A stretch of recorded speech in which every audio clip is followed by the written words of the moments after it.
Ketiak pria itu tiba-tiba berubah menjadi iblis. Ternyata, 2 lengan tambahan tumbuh dari tubuhnya. Dalam sekejap, ia menjadi ahli pedang 4 tangan. Dan bukan hanya dia satu-satunya samurai yang bermutasi seperti ini. Beberapa lengan memanjang hingga 10 meter, memungkinkan mereka untuk menebas dari jarak jauh. Yang lain mengalami peningkatan massa otot yang drastis, memberi mereka kekuatan manusia super. Inilah Onimusha, serial anime terbaru Netflix yang digarap dengan biaya fantastis. Saat ini, Miyamoto Musashi, sang protagonis yang seharusnya membasmi monster, malah berhadapan dengan 11 biksu prajurit di sebuah kuil. Meskipun Miyamoto Musashi yang parubaya tidak lagi berada di puncak kejayaannya, para biksu prajurit itu bukan tandingannya. Satu persatu mereka menunjukkan kelemahan dan ditaklukkan.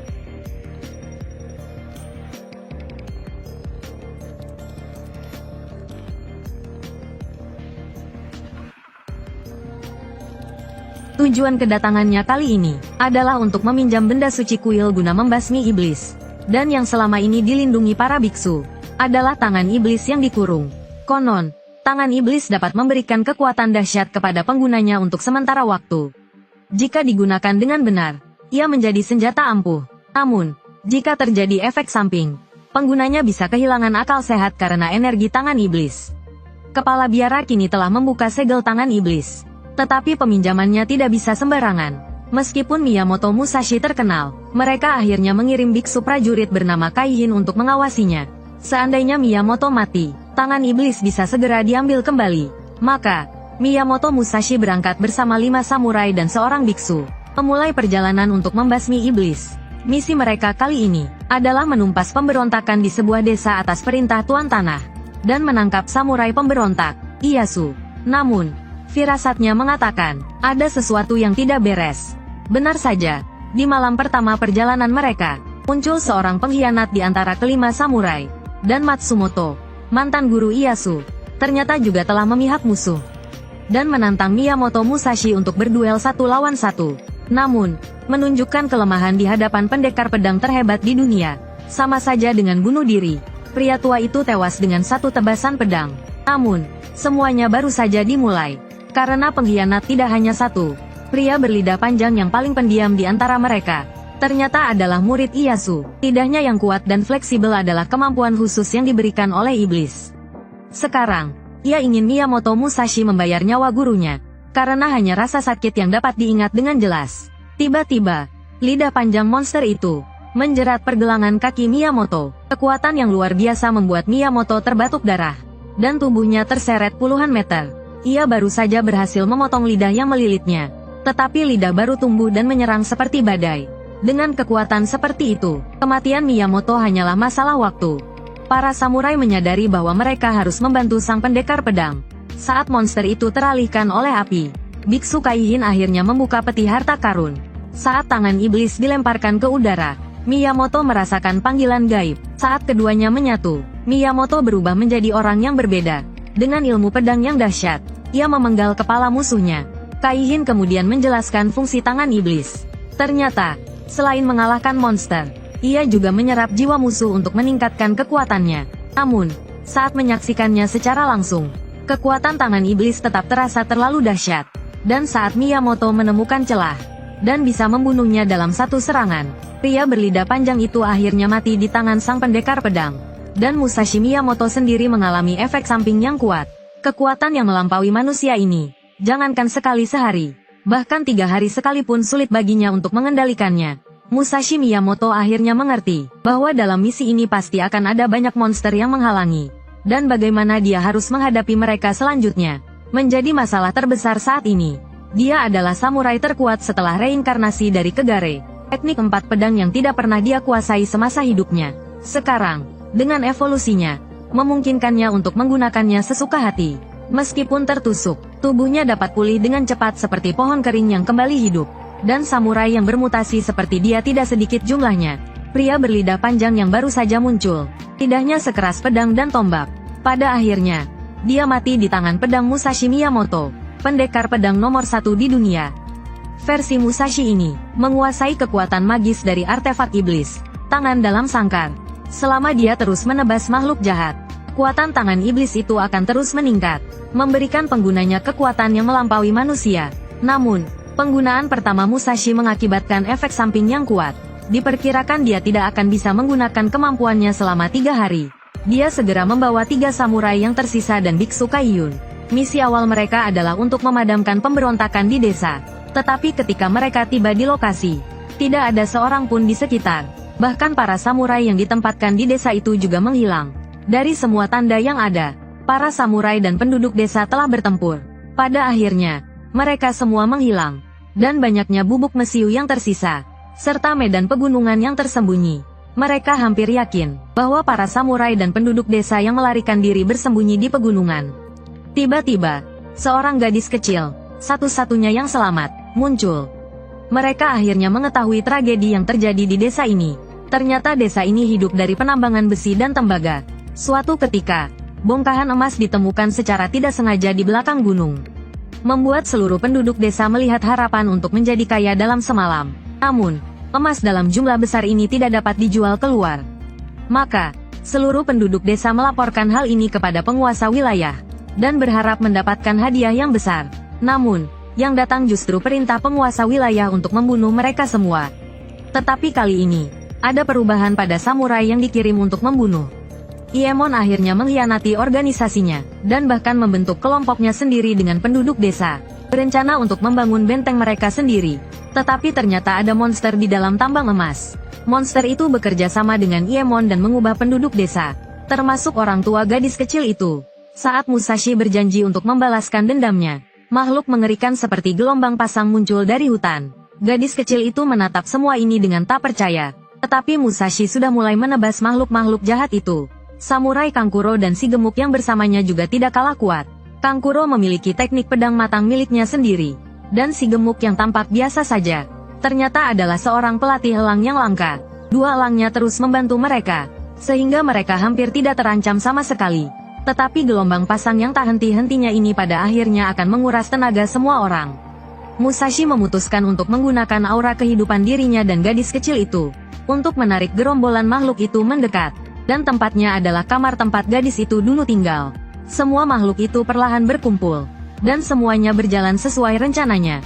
Tiba-tiba terdengar panggilan dari rekan-rekannya. Miyamoto langsung melempar gadis kecil itu keluar jendela untuk diselamatkan.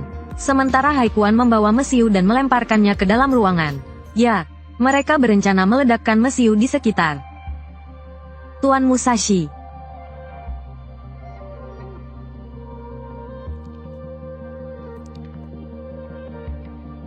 Gelombang ledakan menewaskan semua orang di sekitar.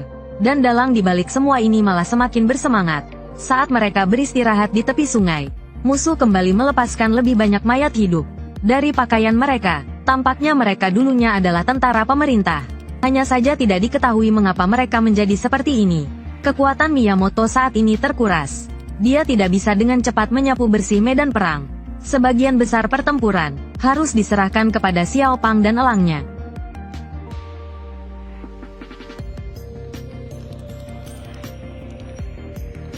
Mereka melindungi gadis kecil itu. Bahkan Biksu Haikuan juga ikut bergabung dalam pertempuran.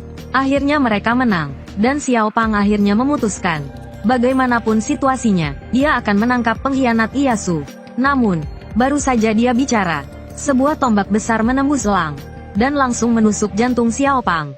Seketika, pawang elang yang kuat itu kehilangan nyawanya. Dan ketika orang misterius itu muncul, dia menculik gadis yang satu-satunya tahu rahasia markas. Kali ini, Miyamoto Musashi tidak sempat berduka.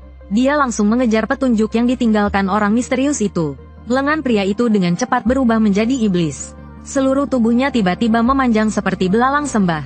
Sendi-sendinya bahkan menumbuhkan tanduk aneh. Inilah kemampuan membunuh super yang didapat pemimpin ninja setelah dibangkitkan. Sedangkan kemampuan orang kedua adalah tubuh kebal. Otot-otot seluruh tubuhnya bisa langsung membesar beberapa kali lipat. Senjata yang digunakannya adalah pedang raksasa seberat 50 jin. Hanya orang ketiga yang tidak mengalami perubahan apapun. Namun, kecepatannya meningkat pesat saat kembali menghadapi Yoshioka, yang telah dia bunuh 20 tahun lalu. Miyamoto Musashi merasakan tekanan yang aneh.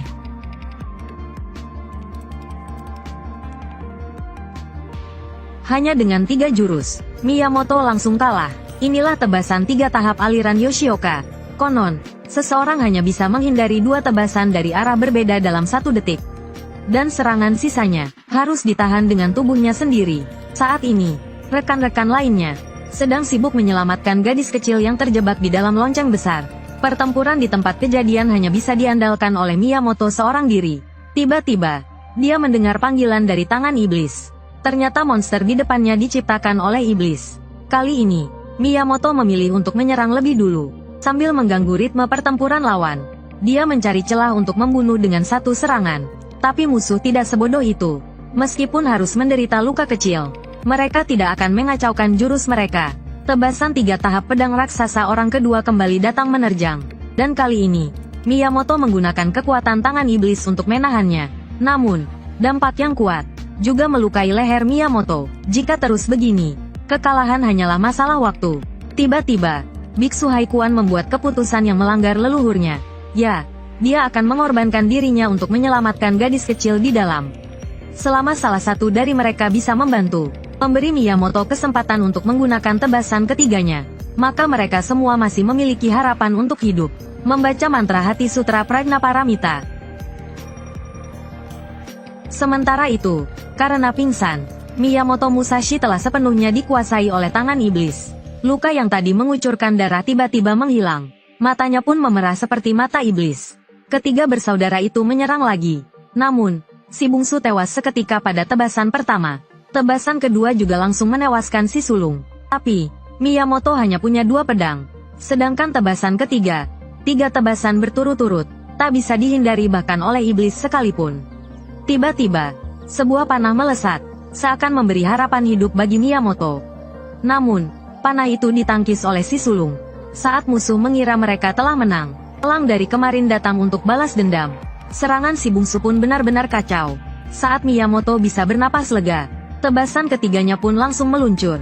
Kali ini, Miyamoto berhasil menang dengan susah payah. Namun, dirinya yang sekarang bukanlah dirinya yang sebenarnya. Ia hanyalah boneka yang dikendalikan oleh tangan iblis. Meskipun begitu, Kaikuan masih ingin mengembalikan kesadaran pendekar pedang nomor 1 itu. Walaupun biasanya ia tidak menyukai samurai, Miyamoto Musashi adalah satu-satunya senior yang ia hargai. Tiba-tiba, kekuatan tangan iblis mulai menghilang. Saat Miyamoto yang asli kembali, Kaikuan sudah tak kuat lagi dan ambruk. Dengan luka bakar seluas itu, dengan teknologi saat itu, ia sudah sekarat. Gadis kecil itu akhirnya bertanya mengapa Kaikuan mempertaruhkan nyawanya untuk menyelamatkannya. Tapi, Kaikuan sendiri tidak tahu alasannya. Mungkin inilah takdirnya. Saat tasbih itu berpindah ke tangan gadis kecil itu, ia pun teringat kenangan-kenangan selama perjalanan mereka. Apakah orang tua kelinci itu akan membenciku? Aku tidak tahu. Selain manusia, aku tidak mengerti yang lain. Mungkin inilah Kaikuan, seseorang yang tidak ingin membunuh, namun ingin menyelamatkan dunia. Seorang Buddha duniawi. Akhirnya, mereka memakamkan Kaikuan dengan layak. Dan Miyamoto Musashi akhirnya mengerti bahwa orang lain yang pergi hanya akan menambah korban jiwa. Ia ingin semua orang tetap tinggal. Namun kali ini, bahkan gadis kecil itu pun menentang. Kalau mau pergi, kita masuk ke gua ini bersama-sama. Apapun alasannya, mereka sepertinya harus pergi ke sana. Namun, karena gadis kecil itu terlalu banyak menghirup asap, ia pun pingsan. Semua orang menyesali ketidakberdayaan mereka. Hanya Miyamoto Musashi yang berlatih di luar. Mungkin yang lemah bukanlah lemah, dan yang kuat bukanlah kuat. Hanya cara mereka menghadapi bahaya yang berbeda. Keadaan pikiran juga menentukan kekuatan seseorang. Saat ini, Kangkuro hanya ingin menjauh dari tambang. Ia merasa bahkan jika mengikuti pendekar pedang Miyamoto Musashi, ia akan sulit untuk selamat. Di dalam sana terdapat monster-monster. Apakah pedangnya benar-benar bisa membunuh iblis? Kangkuro tidak ingin mati. Namun, saat melihat bayangan Kaikuan dan si gendut, ia tiba-tiba menyadari sesuatu. Aku percaya padamu. Kali ini, ia tidak akan meninggalkan rekan-rekannya, melarikan diri lagi, dan gua itu menunggu mereka mengungkap semua kebenaran. Sebuah makhluk setengah manusia setengah kuda muncul di tambang. Makhluk itu terhubung dengan tubuh kuda, dan berubah menjadi prajurit kavaleri baru. Sungguh tak terbayangkan, jika makhluk hibrida ini diproduksi massal. Tanpa diragukan lagi, ini akan menjadi senjata yang mendominasi medan perang. Barusan, Miyamoto dan kelompoknya akhirnya tiba di gua bos terakhir. Tapi bangunan di dalamnya melampaui pemahaman mereka saat itu. Namun, dinding yang penuh dengan butiran emas, memberitahu mereka bahwa seluruh gunung itu adalah bongkahan emas raksasa, dan penerima kota emas ternyata adalah orang Eropa. Ia bersikap fleksibel dan licin, bahkan ingin mengundang Miyamoto Musashi untuk bergabung dengan pasukannya. Meskipun tempat ini penuh dengan emas, monster tetaplah monster, tidak peduli bagaimana musuh menyembunyikan kebenaran. Mereka bukan lagi manusia. Melihat semuanya tidak bisa disembunyikan lagi, kepala pelayan memanggil pasukan kentaur setengah manusia yang baru dimodifikasi, ditambah dengan posisi penembaknya sendiri. Kombinasi yang aneh ini untuk sementara membuat Miyamoto tidak berdaya. Di saat genting, senjata hantu tiba-tiba tidak bisa dibuka. Daya hancur senjata panas musuh membuat pembersihan medan perang hanya masalah waktu. Kankuro tiba-tiba menyadari bahwa ia harus bertindak. Ia memberikan sekantong pil kepada Sasuke. Setelah itu, ia maju sendirian ke tengah medan perang. Ternyata, senjata rahasia Kankuro selama ini adalah melepaskan gas beracun, dan jika meresap ke dalam darah, kekuatan racunnya akan meningkat puluhan kali lipat. Miyamoto dan yang lainnya tidak mengalami efek samping karena telah meminum penawarnya. Sebaliknya, musuh sepenuhnya mengalami halusinasi. Jika mengorbankan nyawaku bisa menyelamatkan mereka, itu tidak terlalu buruk. Akhirnya, Kankuro menukar nyawanya dengan kemenangan dalam pertempuran ini, dan Miyamoto Musashi membuktikan dengan ilmu pedangnya bahwa dalam 7 langkah, pedangnya tak terkalahkan.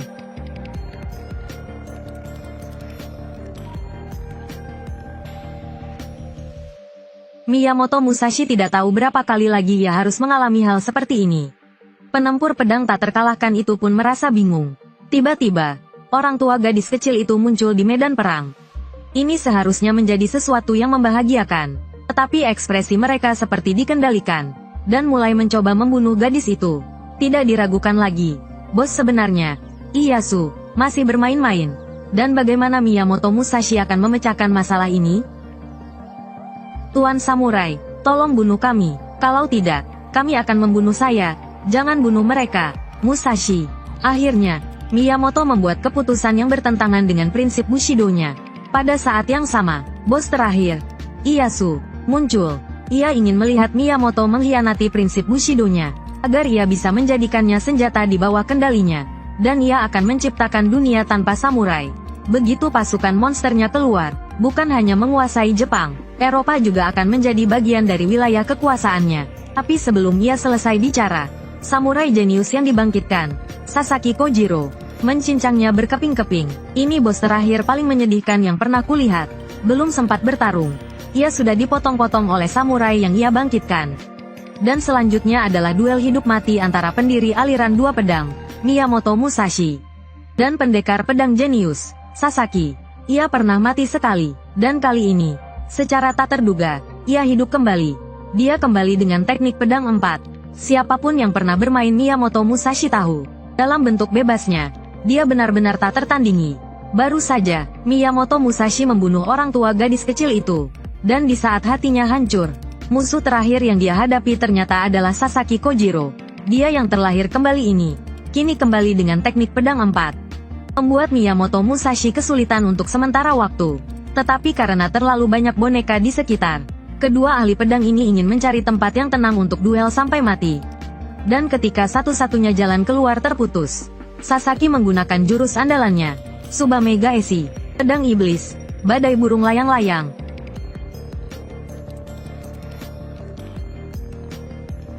Aliran burung layang-layang yang sangat besar akan menghantam musuh dengan tepat, menimbulkan kerusakan area yang luas. Dan jurus lanjutannya, Tsubame Ame, hujan burung layang-layang, akan memperbesar luka individu tanpa batas, menimbulkan kerusakan permanen pada semua musuh. Miyamoto tidak menyangka setelah Sasaki mati, dia masih mengembangkan begitu banyak jurus aneh. Tapi yang paling mengejutkan, Sasaki ternyata masih menyembunyikan Kamehameha. Gelombang energi ini tidak hanya berbelok, tetapi juga memiliki sistem pelacakan dan penghancur otomatis. Jembatan batu di sekitar Miyamoto langsung hancur, jatuh ke dalam lubang hitam tanpa dasar. Dan Sasaki tidak mundur, malah maju, bertekad untuk menentukan pemenang di udara melawan Miyamoto. Sasaki yang hidup kembali justru tidak memiliki banyak keraguan. Yang dia inginkan hanyalah sensasi duel sampai mati dengan musuh bebuyutannya. Saat berhasil mendarat, Sasaki langsung melepaskan 2 lengan tambahannya. Ternyata, teknik pedang tunggal aslinya adalah yang paling cocok untuknya.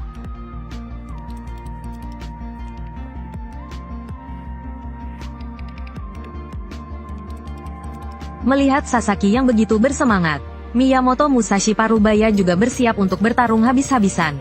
Dia membiarkan seluruh tubuhnya menyerap kekuatan iblis. Karena hanya dengan cara ini, dia bisa bertarung sampai mati melawan Kojiro saat ini. Meskipun tubuhnya sekarang lebih kuat, kekuatan iblis membuatnya kehilangan akal sehatnya. Dan dia masih terus dipukul mundur oleh jurus Sasaki. Mereka bertarung dari pabrik alkimia hingga ke tambang bawah tanah terdalam. Tepat ketika mereka bersiap untuk menggunakan jurus terakhir mereka untuk mengakhiri pertarungan. Musashi, tangkap ini. Gadis kecil itu tiba-tiba muncul, mengganggu pertarungan yang seharusnya berakhir. Miyamoto tidak mengerti dan tidak tahu. Bukankah dia telah membunuh orang tua gadis itu? Mengapa sekarang dia membantunya? Tapi gadis kecil itu selalu mengerti. Orang tuanya dikendalikan oleh iblis. Kematian adalah pembebasan terbaik bagi mereka. Dan ini bukan kesalahan Miyamoto. Jadi tolong jangan biarkan dirimu dikuasai oleh kekuatan iblis. Mendengar pengampunan gadis itu, Miyamoto melepaskan cengkeraman kekuatan iblis. Dia juga mengatakan bahwa dalam pertarungan selanjutnya, dia tidak akan menggunakan tangan iblis lagi. Dia ingin seperti sebelumnya, menggunakan dayung untuk mengalahkan Sasaki lagi. Dan lawannya tidak marah, malah tertawa. Dan mengatakan bahwa inilah Miyamoto yang dia kenal. Di tambang emas bawah tanah yang besar, Miyamoto akhirnya menggunakan jurus andalannya. Dan Sasaki, seperti sebelumnya, untuk menyelesaikan pertarungan terakhir dengan Miyamoto Musashi. Tidak ada yang tahu apa yang terjadi setelahnya. Namun, gadis kecil yang berhasil selamat, akhirnya menetap di kota terdekat. Bongkahan emas yang dibawanya, cukup untuk membuatnya hidup bahagia. Meskipun Miyamoto tidak pernah muncul lagi.